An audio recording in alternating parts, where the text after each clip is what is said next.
Happy Cinco de Mayo. Is it actually? 5/5/25, baby. I had Chipotle yesterday. Get it again today. Maybe Chili's? No. Little Tex-Mex? Do you think you're getting a seat at Chili's? Maybe not after the capstones. Yeah. We'll Well, get there. I'm just saying, like, Chili's on Cinco de Mayo, no shot. It's already, the one in Dixon City's already been so backed up. Same with the Chili's too. Yeah. That's what I'm saying. Chili's. The Chili's it's crazy. Yeah, it's Corey and wild. I right, Cam to my left, Soren in his alley, JD in the island of Staten. Vincent Goldschmidt here on May 5th. Great day, boys. It's the last week of the semester. Yeah. Can you believe it, man? No, I can't. Soren, how do you feel about the last week of the semester? Well, this is it. Well, this is, us seniors are going to be missing the. A lot of so's from the sauce boss. All All right. Well, we got a few things to get into on this early start, mind you, back to the OG time. Yeah. But as we always do before we get into the usual, a little bit of trivia. Does he know ball? Does he know ball?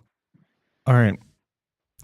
Wanted to throw a little curveball at you. Found this one off of TikTok last night, and I was like, this one should stump them pretty confidently. So there was one Super Bowl matchup that can never happen again. You don't have to get the cities right, but what are the two franchises? They're both AFC teams currently. But what are the two franchises that played each other in a Super Bowl previously, but no longer can? Well, one of them would probably be the Oilers. No, actually. No, really? No, not the Oilers. They are both AFC still retain the same mascot name, Okay. but Colts and Jets.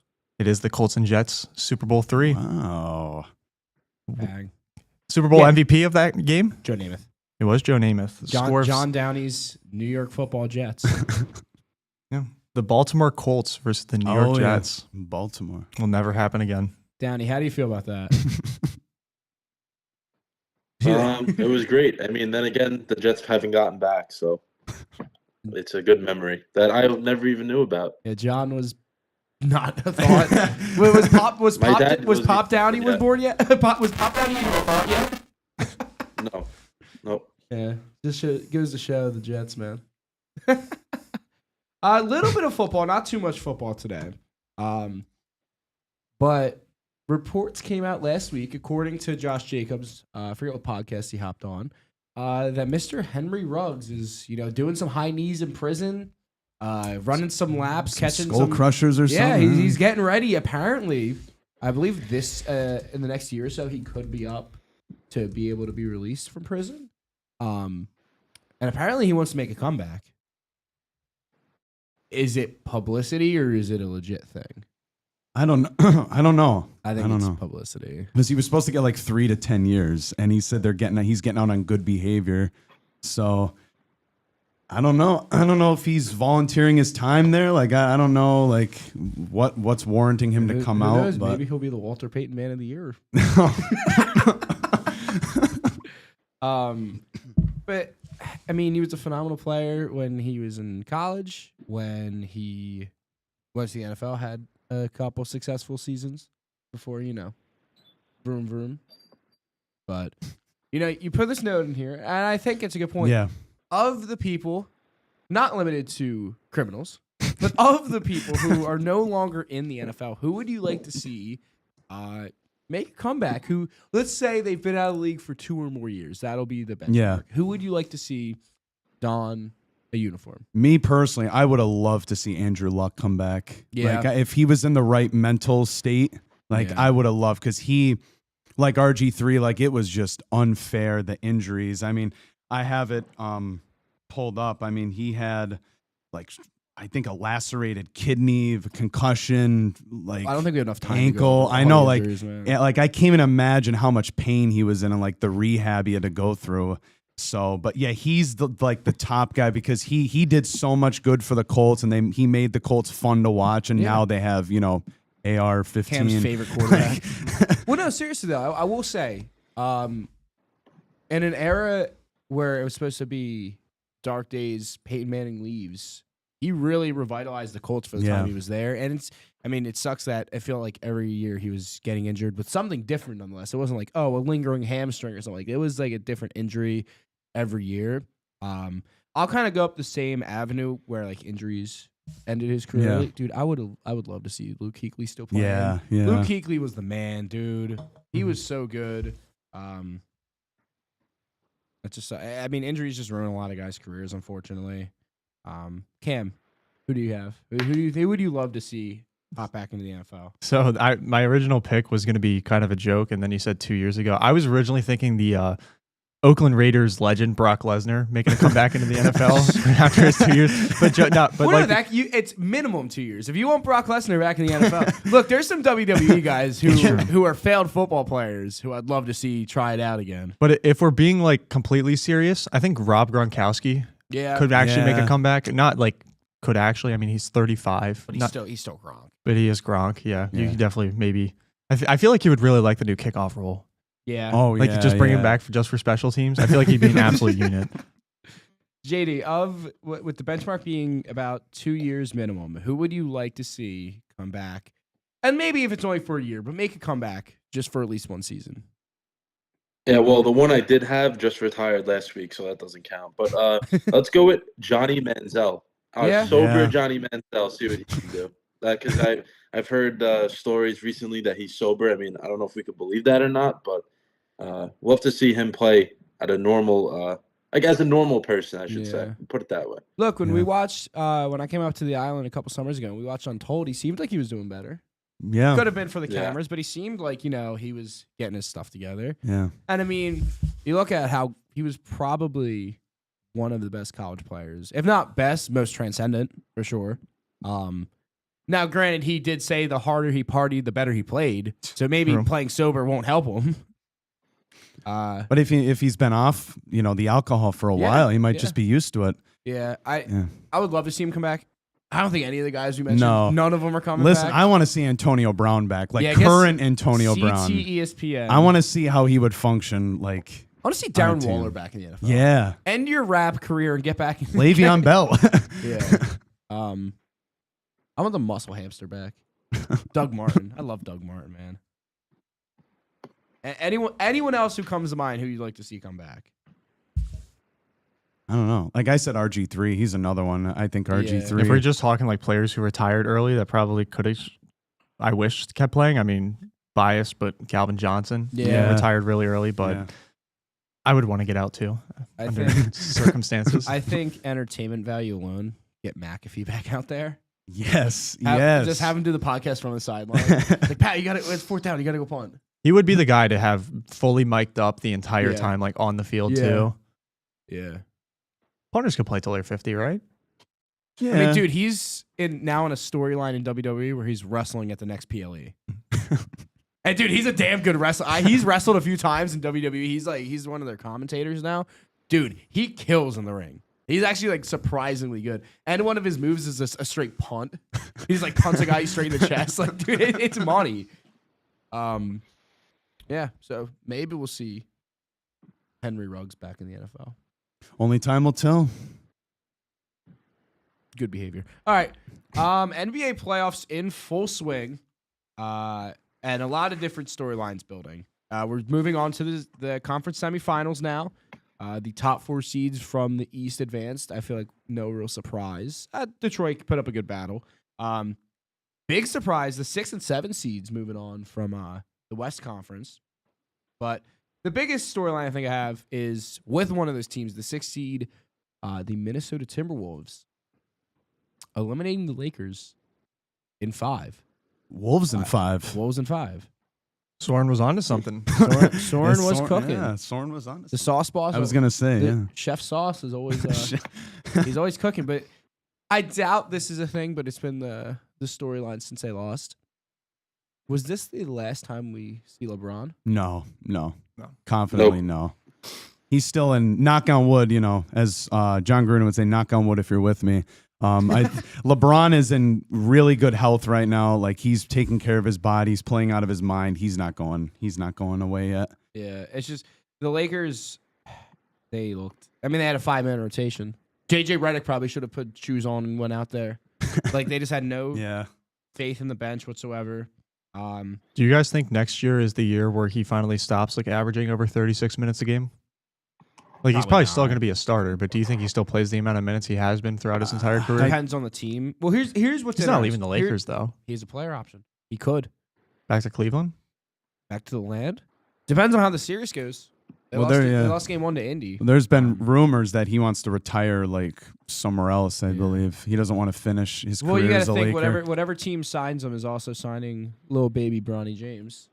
Cooper Flag, Bronny James, LeBron James, Philadelphia 76ers. Boo, boo, boo, boo. No, that sounds terrible. But he does have the player option, so it is food for thought. Do we think LeBron stays with the Lakers? And if he doesn't, where does he go? I mean, maybe he goes back to Miami for all we know. I mean, because they Miami need a needs lot of him. help. They need a lot of help. The seats need to be filled again.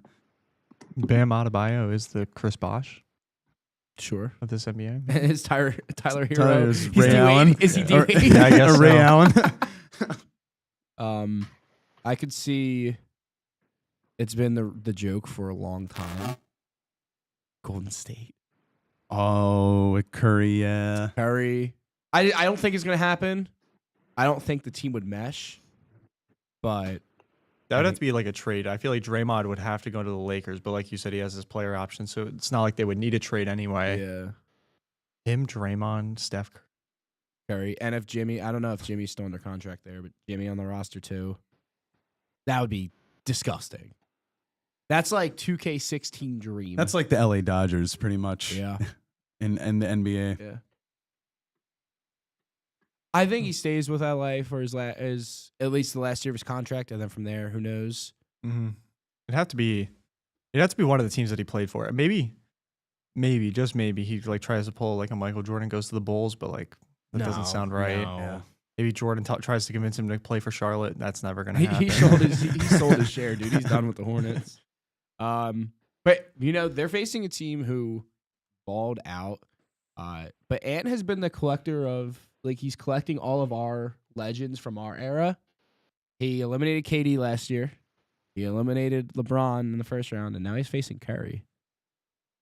Could he be collecting the Infinity Stones of our legends? He's like There's a the chance. he's like the Monstars. He's a single-handed Monstars, dude. We'll switch over to the East Coast though. I mentioned the Pacers picking up a first round or the first game in the conference semifinals against the Cavs.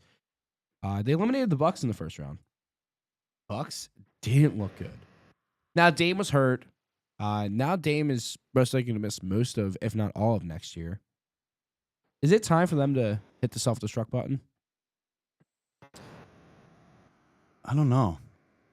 They're- Maybe. they're not close. Maybe. Because, They're like, really not close. I don't know. Like, I know there's reports that Giannis might be requesting a trade. Who's gonna pick up that contract though? That's what I'm trying. Yeah, to that's one the of the thing. young teams who has the Oklahoma City Thunder, Mm. Detroit, anyone who could give up a bunch of picks for some younger players. Yeah, maybe the and Charlotte they don't Hornets. have a ton. Yeah. I've seen Orlando could be a spot. I've seen San Antonio could be a landing spot, dude. There's a lot of places. Yeah, there's a him lot of and- places yeah. that could take Jan. Dallas.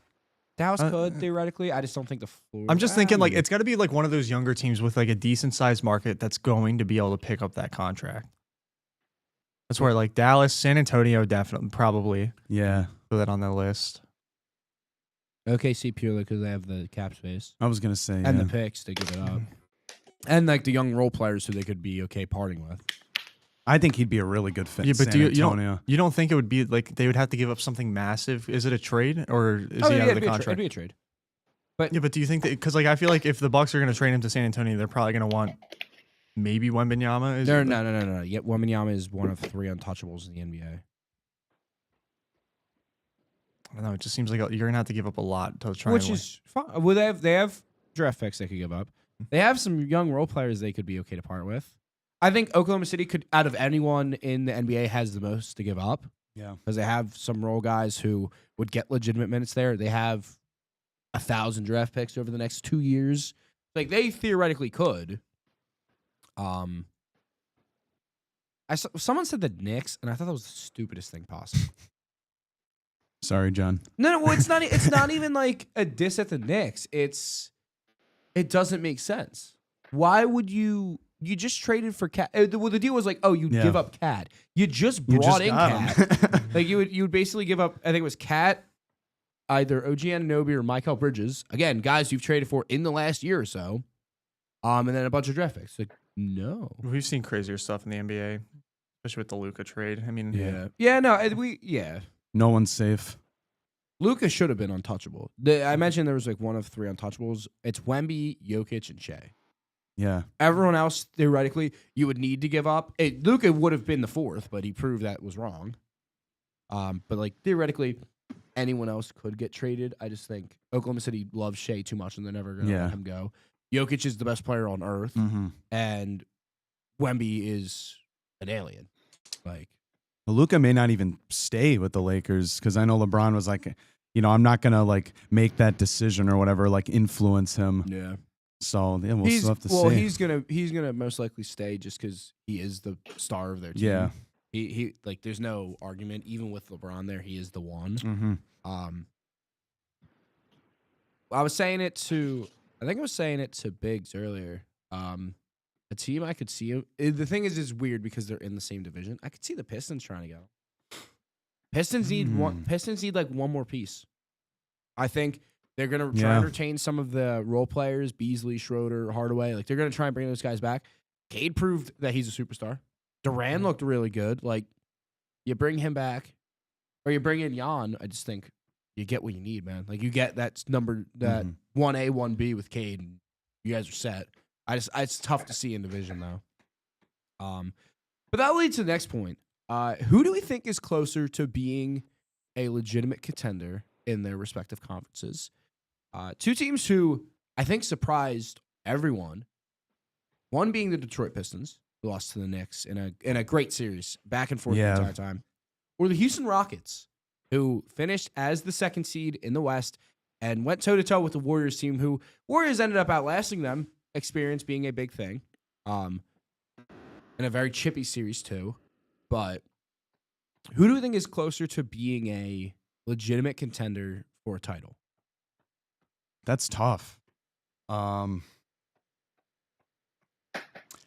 Man, that's really tough. I mean, because you look at the West, and I think the West is a lot harder than the like. I know the East is really real tight, but like I just think the West, there's better teams out in the West. So like even though the Rockets, they put up a good fight in that series, I mean that was a tough test for them with the Warriors. So I would say the Rockets because I feel like they've been building these pieces the last couple of seasons. The Pistons, this is like the first taste we've gotten of this process actually working.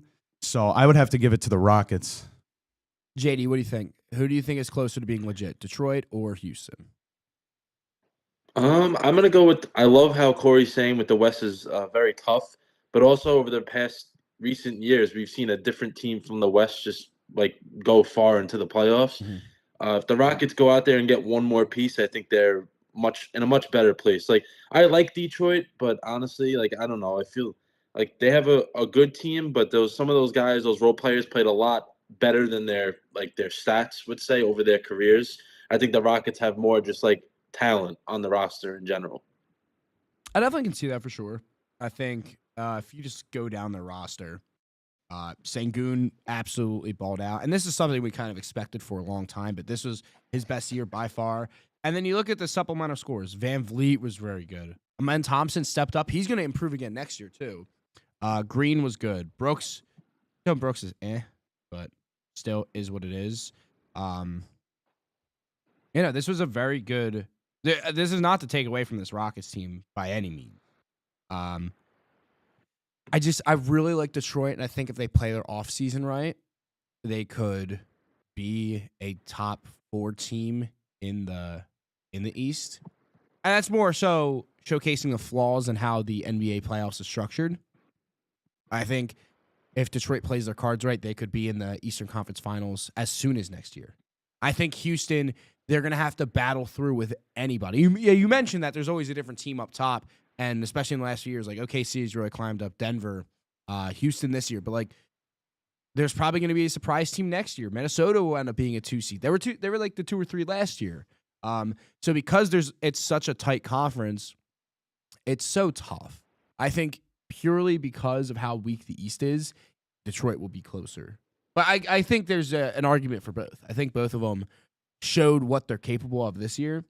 I think both of them are really one superstar away. Whether that's for Houston or either team, having someone bud within, like I think if Thompson becomes a 20-point per game scorer, like you could do it within, I think you have to go out and get it. I think Detroit, they realistically need to go out and get one, but they also have a Sar who could step up. So basically what I'm saying is, which Thompson brother do you like more? Who will be mom and dad's favorite is what the question is. But it does bring up this point. Does the NBA playoffs, does like the way it goes about, does it need to be restructured? Because you look at, primarily you look at, I want to bring up the 1-8 seed in the East. That Miami Cavaliers series was embarrassing. It was a disgrace. Yeah, that was. Dude, it was a disgrace. The closest game was 9 points. And then that final game, The final, oh my God. the final 2 games, dude. Like what is that? And then you can make the argument. You look, Oklahoma City swept the Grizzlies. They didn't have Ja, but the first couple games, sure, they were separated decently. Last 2 games, 6-point game, 2-point game. Like they're closer. You look at the 2-7. Warriors Rockets 107.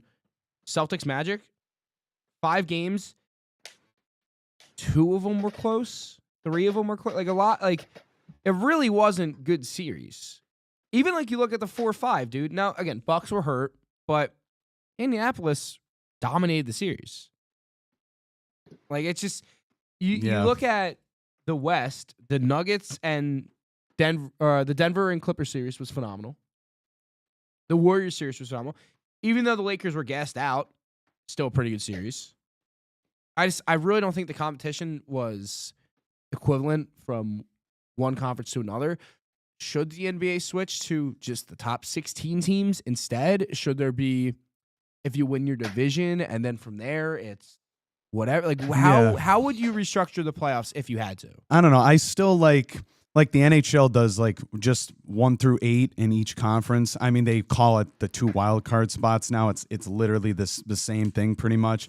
And I like the classic 1 to 8, you know, like you said, top 16 teams. Cause like, if you look at the standings in the East, like it would have been Orlando as the 7 and Atlanta as the 8. Like Miami should not be in there at 37 and 45. They should not be in there. But even still, like you think Atlanta would have put up?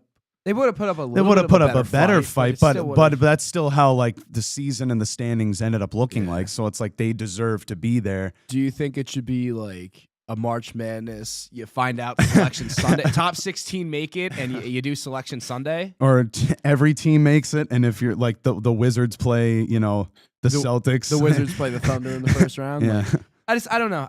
It's just been an argument for I feel like the last few years, especially seeing how strong the West is compared to the East. JD, do you think there should be a restructure? And if they were to do it, how would you do it? How would you go about it? You're Adam Silver.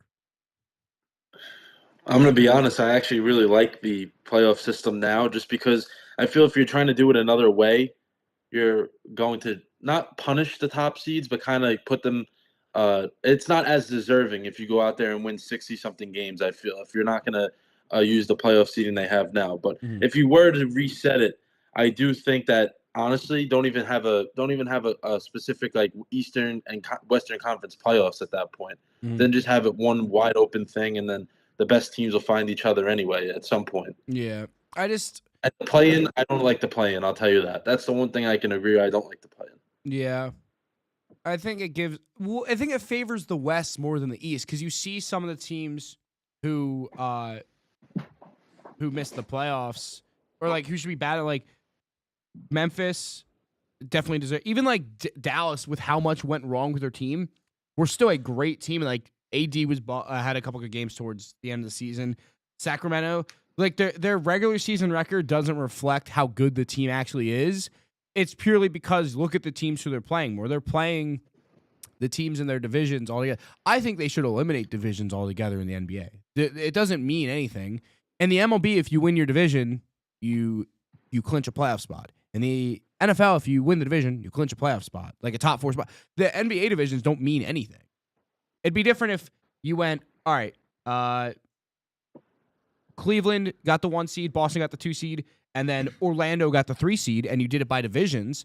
Because like you look at, we'll talk about like the MLB. You look at like the NL Central. The NL Central, whoever wins it always has like 90 wins compared to the East and West. The Dodgers win 194 games, and the Mets will win 106 and win it. There'll be like an upper 90 to 100 win team for both of those, and then the Central will be a little bit weaker. If the NBA wants to do divisions, have the divisions mean something. Because there's the rivalries, like sure, when Detroit and Indy play each other, when the Celtics and Knicks play each other, there's always the rivalry that's there, but like there's no incentive for the division anymore. Mm-hmm. So I think they should eliminate it altogether or make it incentivized. Make it, if you win your division, you clinch a top 3 seed. You need to switch something up because the current state of the NBA playoffs, it's dead, bro. It's dead. What do you think, Cam?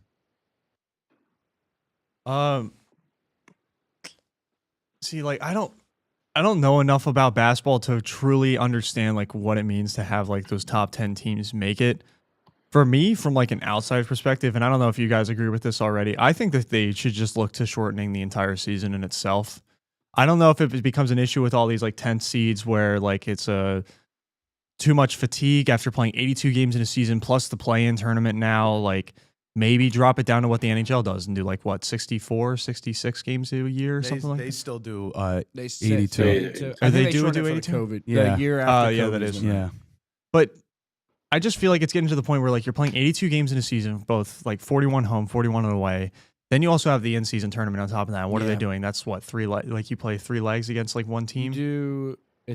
Depends on your pods seed, are 4. You have 4 pod games, and then from there you could play up to I think like 6 or 7. I think it just. I would be more in a fan of trying to change the regular season first before you look to change the whole entire playoff system. Like I understand what you're saying, like trying to get rid of divisions or even incentivize. Like that to me from like an outside perspective, that definitely makes sense. But like playing 82 games in a season and then you get swept by the Cavs 4-0, like I think I forget who was talking about it. Someone was saying the only reason they wouldn't want the season to be shortened would be because it would then, I wouldn't say tarnish records, but it would make it like guys to set single season records, or like whether it was teams for wins or guys for individual stats, like it would make it almost impossible to set new records, new standards for some of those things. So that's the only reason I would have an argument against the shorter NBA season. I think there's a way to go about it. You could probably shorten it. I wouldn't cut it to 60 games, maybe like 70. Not cut too many, but I just think I don't know. Wasn't a fan of. I haven't been a fan of how the playoffs have played out the last few years. Well, it seems like because like at least in this year in particular, I watched probably more of the in-season tournament more than I did regular season NBA basketball this year, because like it also incentivized the players to actually want to win, because like that money ends up going into their own pockets. Like it seems like there's more of an incentive to actually win that than there is the NBA playoffs. And I'm not saying that there's no incentive, because obviously all these guys grow up dreaming trying to win an NBA trophy and all that, but you see how much more hungry they are with like that earlier in the season. Like they haven't played as many games. There's injuries really haven't stacked up as much. But it's like we were looking at what was it? Jimmy Butler tore his Achilles? No, and, Damian Butler. Yeah, he tore his Achilles. Game 3? Like that definitely has something to play in with having to play 90 games this season, including like the in-season tournament on top of the regular season. I don't know. I think finding a way to maybe incentivize, like you said, the divisions, incentivizing maybe a bye for those the 3 teams that do win their division. They gotta switch something. Add buys. Like the NFL has the buys, MLB has the bye now. Like there has to be something different. Be like every other country and add relegation somewhere. Like I don't know what it is. Yeah, relegate the Wizards and the Hornets. Send them down to like the Euro League or something. Yeah, send them to the G League. I don't know. It's just they need to switch something up, because again, the West, it's not really a problem for the West. I think every series drew attention, maybe apart from OKC because it's kind of the expected outcome. Besides the Knicks series, I couldn't care. Like it was the expected results. I don't know. I was very disappointed. Last bit of NBA that we have, news coming out that former head coach of the San Antonio Spurs, Greg Popovich, will no longer be coaching. He's going to move to the president of basketball operations role for the organization. But an end of an era for a legend of the game. Yeah, legend, absolute legend. Won 5 titles in 30 years as head coach for the Spurs. It's tough. I mean, he's been battling a bunch of health issues recently. And I think it's even like the end of before like he started battling some health, like it was a bad era of Spurs basketball. And I think with them being on the upslope, you need a coach who is going to be there. I think it's out of Pop's hands. It's not. Believe me, if Pop could be there, he would. Oh be. yeah. But it just shows who he is too. He fought literally the entire season to try and make a comeback and get back on the bench. And the fact he's still sticking with he could have said hey, I'm just gonna call it, but he's still working with the organization, which is great because he still has so much wisdom he can bestow on the team. Oh yeah. I think especially with a guy like Wemby who is already one of the best players, but can always learn more. It just sucks to see Pop gonna not be on the sidelines anymore. But I think people forget how stressful coaching is. Over the years, it can take a toll. But yeah, no, what a legend, man. Yeah, I think the Spurs are gonna be in a really good spot very, very soon. I hope, Lord willing, Coach Pop will be around to see the next Spurs title. With the West being so difficult, you never know. Yeah. But hopefully he'll be there. Also, dying in the NBA is coaches wearing suits on the sideline. Bring it back. Bring back the suit. I'm tired of the quarter zips and the sweat. No, I want to see fully suited up. I want to see Pat Riley slick back, nice tie. I want it to look like John and I do when we do broadcasts. That's how I want it to look. John, agree. I see you shaking your head over there. Yeah, I agree. I don't get I don't know where the laziness came from. After COVID, they decided they banned suits. I don't understand that, but I think they bring that back, especially playoff time as well. If you don't want to do it every game, because I know it's a lot in the regular season, but playoff time, come on. Yeah, I want to put the suits on. I want to see when it's with a suit on again. I want to see when it's an opposing team goes on a 10-0 run, a coach calls a timeout, he rips his tie off and slams it on the ground. That's what I want to see. I want to see as the game goes on, he gets all proper and prim at the beginning of the game. As the game goes on, the tie gets looser, the top buttons come undone, the slick back starts dropping down. I want to see suits again. Make suits cool again, I guess. Listen, I think Rick Pitino does a good job, keeping suits looking cool, Exactly. Yeah, bring back suits in college and professional basketball. Especially let's get some guys wearing more suits for pregame too. Listen, NBA should take a playbook from the NHL. I mean, the coaches at the NHL, they wear suits. Yeah, they're dappered up. A lot colder in there too. Yeah, A lot more room to wear 3-piece. All right, it's time for the HKB Monday parlay. Please remember that gambling is a serious issue. If you have a problem, please call 1-800-GAMBLER. Make sure to play for fun, set limits, all that good stuff. Boys, let's make a little bit of money here on this beautiful Cinco de Mayo. Help pay for some margaritas later, or a couple of tacos. I might be chasing some of those down later. Some quesadillas. Sure.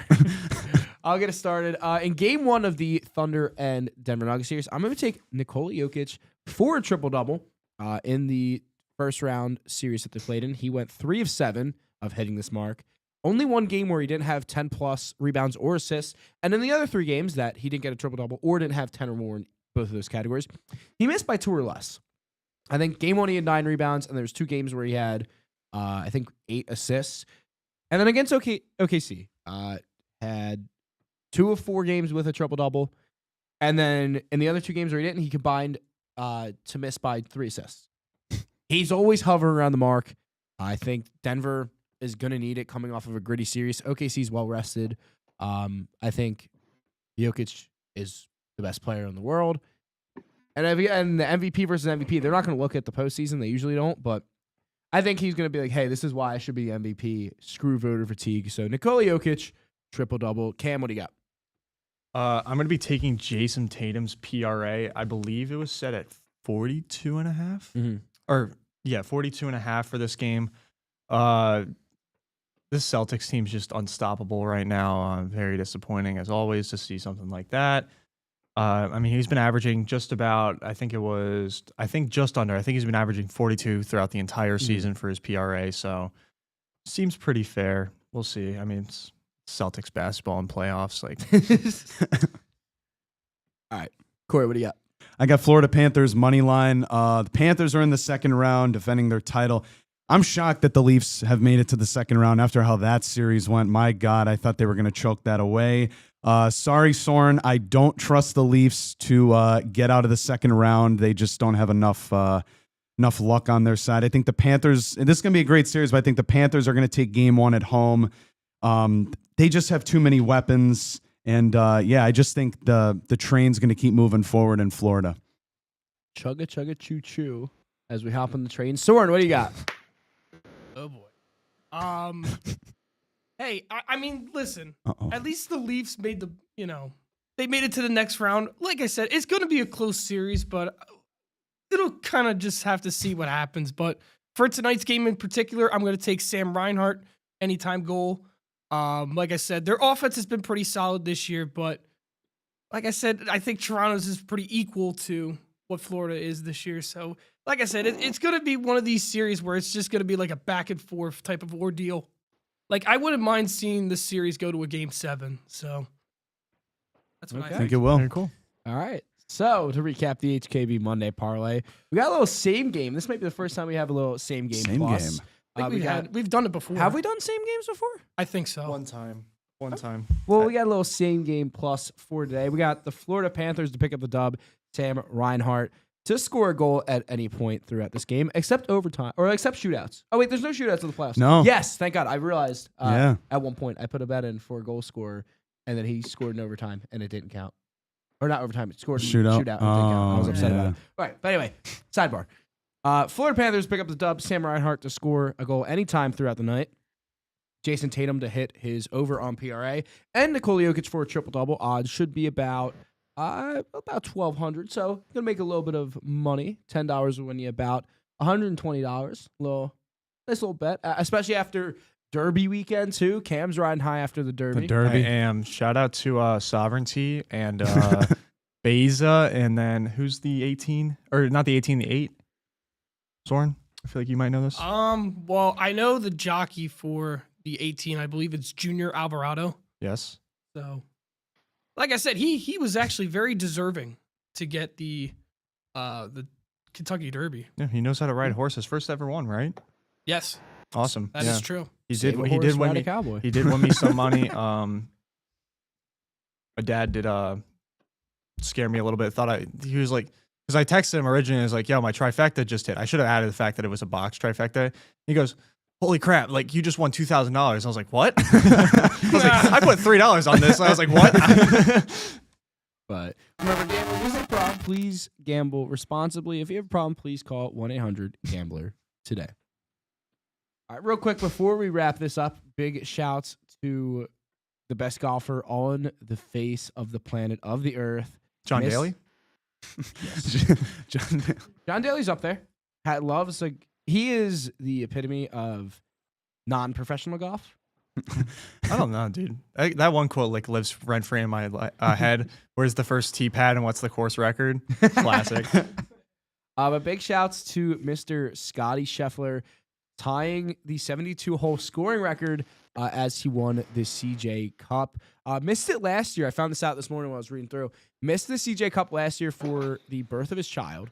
And it's in his hometown, and he was a little upset about it. This was the first tournament he ever played when he turned professional. And to celebrate it this year, not only by winning it, but by shooting 31 under. Yeah, It just goes to show. I was saying after the Masters, if you look at Scotty throughout the year, he was always like close with every tournament he's in. He was always top 10, top 15. If you looked on any gambling thing, he was always such a heavy favorite, and he just always would come up like a little bit short. I said he was so due to win, and to win like that is crazy. Yeah, I mean, even in his final round, he had 2 bogeys. The and next still. closest person was 8 strokes behind him. He had 4 bogeys the entire tournament, 3 eagles. on par 5. The fact that you almost eagle as many times as you bogey is insane. The fact he shot 6 under and that was his worst day it's insane. There's a reason why he is the top ranked golfer in the world, and especially knowing the schedule coming up. You got the Truist Championship this weekend, and then the PGA Championship after that, and then we're in the meat and potatoes of the PGA season. So he hit fairway 72% of his times driving, and from the regulation on green, 82%. That's insane. is there anyone better than Scotty in the world? Obviously, he's number. Is there anyone close to Scotty? John Daly barefoot with a cigarette and probably like 10 beers. In all seriousness, though, obviously Rory finally got the new jacket. Yeah. And you give him credit where credit's due. But is there really anyone who can compare to Scotty? I don't know, man. I like maybe JT, like when he's playing good, but like just in general, I just think Scotty right now is in a league of his own right now. Let me ask this: in the history of golf, has there ever been a prime as good? Like we're in the midst of his prime. Tiger, yeah. What? Yeah, I don't think there's a debate about that. The early 2000s Tiger is easily the greatest Scotty, golfer of all time. Scotty's like up next, is like our generation's Okay, Tiger, let me ask, but could Scotty ever end up matching Prime early Tiger? No. You don't think if Scotty Prime Tiger? Absolutely. No one's touching Prime Tiger. You don't think if Scotty got the Scotty Slam? No. whoa, even Soren. Soren from the alley. Yeah, the mic was off. Wait. No. It's been a while. What? You don't think if Scotty went out there, obviously he can't do it this season, but next season goes out there, Scotty Slam, you can't compare? No. Okay. No. Oh. All right. Tiger is still going to be one of the.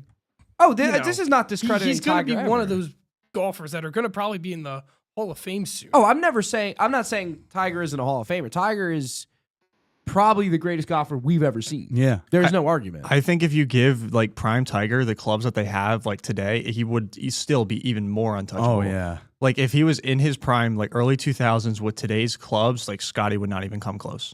Okay. Agreed. Let me ask this. Scotty continues to be on the trajectory he's on. Mm-hmm. Does he end up, by the end of his career, on the Mount Rushmore of greatest golfers? That's the argument we have to have. See, I mean, we could definitely. I would be more willing to have that conversation, but there would probably be a lot of old white dudes who would be very angry at our Mount Rushmore of golf, because it would be Tiger, John Daly, Scotty Scheffler, and then they would be talking about like Arnold Palmer and a bunch of other golfers I probably can't name from like the early 30s and stuff. That's definitely a conversation we can definitely have. He definitely can. If he continues on the prime that he's on, yeah, that's. But I think right now the guaranteed lock-ins are like Tiger and Jack Nicklaus. I think they're like the two that are not going to be touched. It's like Gretzky, like in hockey, you know. Someone was in one of my group chats back home. Someone said Scotty Scheffler is the greatest athlete on earth right now. What? Like in his active career. What? Who is the greatest athlete active right now? Nope. No, not Scotty. Who is it? LeBron, Like LeBron, probably. Not Show. Otani, Like No. maybe. I mean, you could even make It's a stretch. I've I can even make a case for Ovechkin just because of like the physicality of hockey. I mean, the guy broke his leg and he's still scoring almost 40 goals. He broke the all-time scoring record. Like right now, like I think it's Ovechkin and LeBron right now. I think that are the peak athletes right now in professional sports. Can we agree it would be no one in today's NFL though? No. No. It's Brady. It's Brady. The greatest athlete of all time? In his sport, yes, Brady. Oh, I'm talking about it just in general. Like Oh, right now? Oh no, no one in the NFL comes. Yeah, no. Oh, we're talking about athlete too. Actually- Athlete and Tom Brady should actually- never come in the same sentence. Actually, Patrick Mahomes. the glaze is crazy, but Like be he honest, had a down year, but and he was still like was top still 10 good, in every category. I still dude. don't think he even comes close to touching LeBron, Ovi. yeah, like don't I think? can agree. I can, based on his season this year, I can agree with that because I don't know. It was like he had a down year, but like And he still threw 26 touchdowns and threw for just under 4,000 yards. Like I have no problem admitting, like majority of quarterbacks, like this might be kind of a hot take, but the majority of quarterbacks, you do not need to be athletic to truly be like the greatest quarterback of all time. And I think Tom Brady is the reason to prove that. It's, I would say, like playing quarterback is 75% mental. Like it's 75 reading defenses, like understanding the scheme, what you got to do. Entire team. Yeah. Like you don't necessarily need to be the greatest athlete, i.e. Tom Brady. Like obviously we have Lamar, we have Patrick Mahomes, we have these fantastic athletes, Josh Allen, but Patrick Mahomes. Compared to LeBron. But I will say, like in Brady's case, like you have to have skill. I mean, to win you don't win, seven you Super don't Bowls. win 7 Super Bowls by accident. Yeah. Yeah, you do it with the helps of Malcolm Butler not running the ball on the goal line. I mean, actually, I was watching a podcast the other day. They were talking about this. It was like, you look at like all of Tom Brady's like Super Bowl performances, not to say he was a bad quarterback, but a majority of those, like his greatest game as a quarterback came against the Eagles and he lost. Yeah. And what, he threw for over, he had 300 before the half, 550 or whatever in that game. Like that was like the one game where maybe Tom Brady truly had a say in that outcome. Like that, the Seahawks Patriots, like that was all Malcolm Butler. That's not even Malcolm Butler. That's also on Pete Carroll. Yeah. Like that wasn't really Brady's Super Bowl to win. Granted, he still hung up the MVP trophy, but like that did not come down to Brady. Could we see the Raiders with Ashton Genty throw it at the 1-yard line? Okay. All right, let's wrap this one up. We're doing the picks, doing everything in our power to chase down Corey, even though it's mathematically impossible. Actually, we talk about GOAT performances. Cam held the crown for the majority last year. Do we think Corey is the GOAT crown holder? I mean, not only is he has been the crown holder for what, since week 5? I don't know how long it's been, but he's also has had the least points by like a good margin for the majority of the time too. He might be our GOAT. Give me a second. And I'll be getting win number 14 this, or actually 15. I'll get 14 and 15 this week. Cam's got something cooking. No, you go along with the reviews. I'm gonna combine me and Corey's overall score. I want to see. Let's see. Yeah, the overall peaks. We got Scotty and Rory. we might be Jordan and LeBron. Me and Cam. We'll have to. I'm the Jordan of picking NFL games here and everything else. All right, but as we look down the standings, Corey's still up top, 13-6, followed by Soren at 10-9, and then a 3-way tie for 9-10. Me and Biggs creating some separation from Cam and JD. But we have a chance to switch it up and the season with a little bit different result apart from the top. Yeah, you can finish over 500 though. That's the goal. Hopefully I can finish over 500. We got 2 games tonight in the NBA with both John and my team. We got the Oklahoma City Thunder facing the Denver Nuggets as well as the Boston Celtics facing the New York Knicks. I'll get started. I got the Knicks. No, I don't have the Knicks. I have the Celtics. Oh. Sorry, John. Sorry to pump fake. I got the Celtics to win 127-119. Celtics swept the regular season series, and it wasn't close. The average margin of win was over 16 points, which is crazy. Last game did need overtime, though, so I will give them that.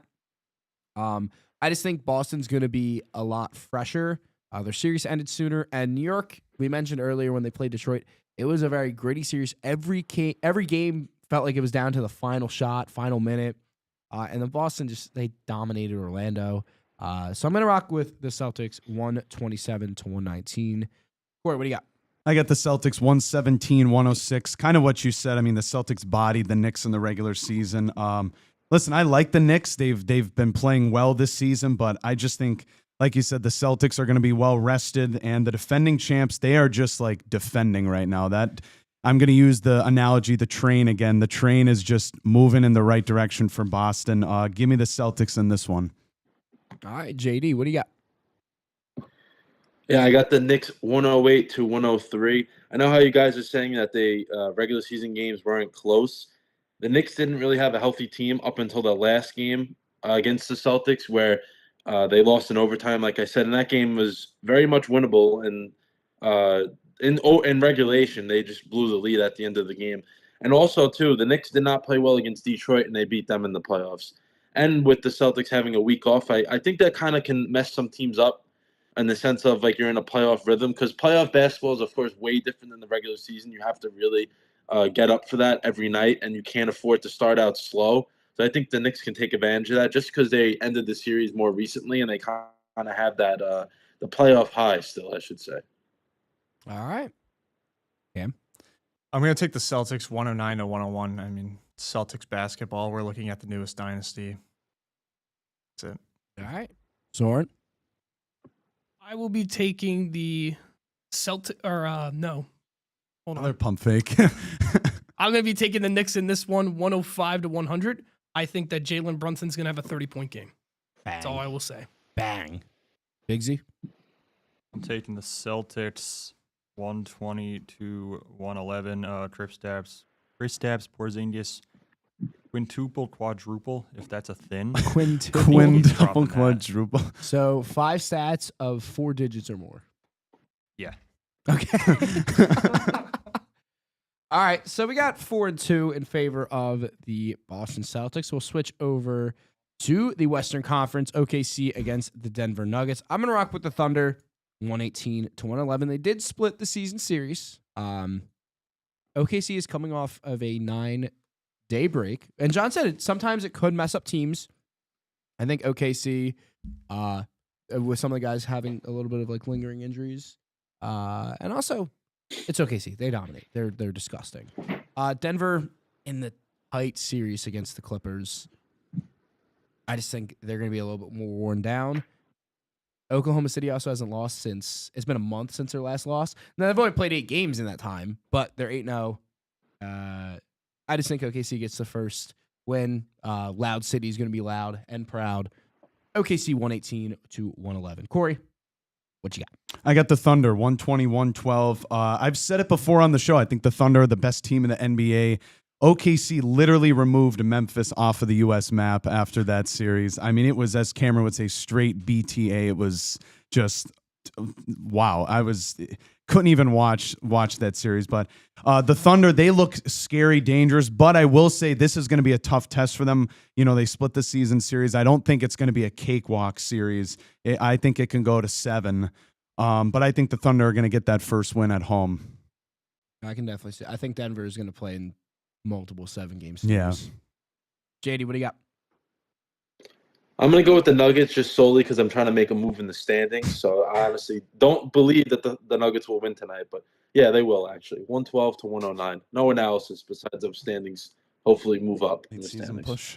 Michael Porter Jr., 40 points, does not pass the ball once. Cam.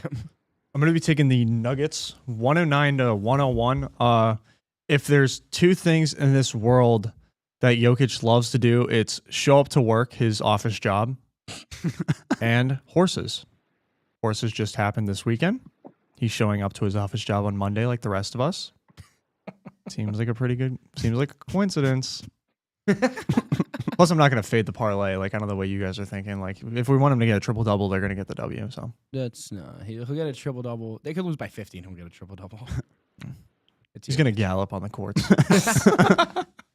They should do with him like WWE entrances and just have him like get pulled by his horses.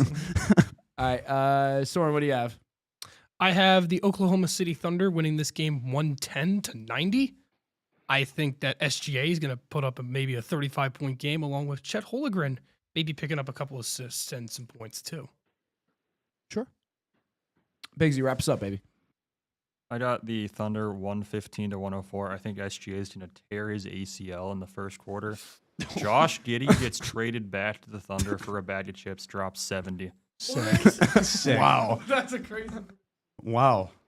Happy Cinco de Mayo, man. Jeez. Wow.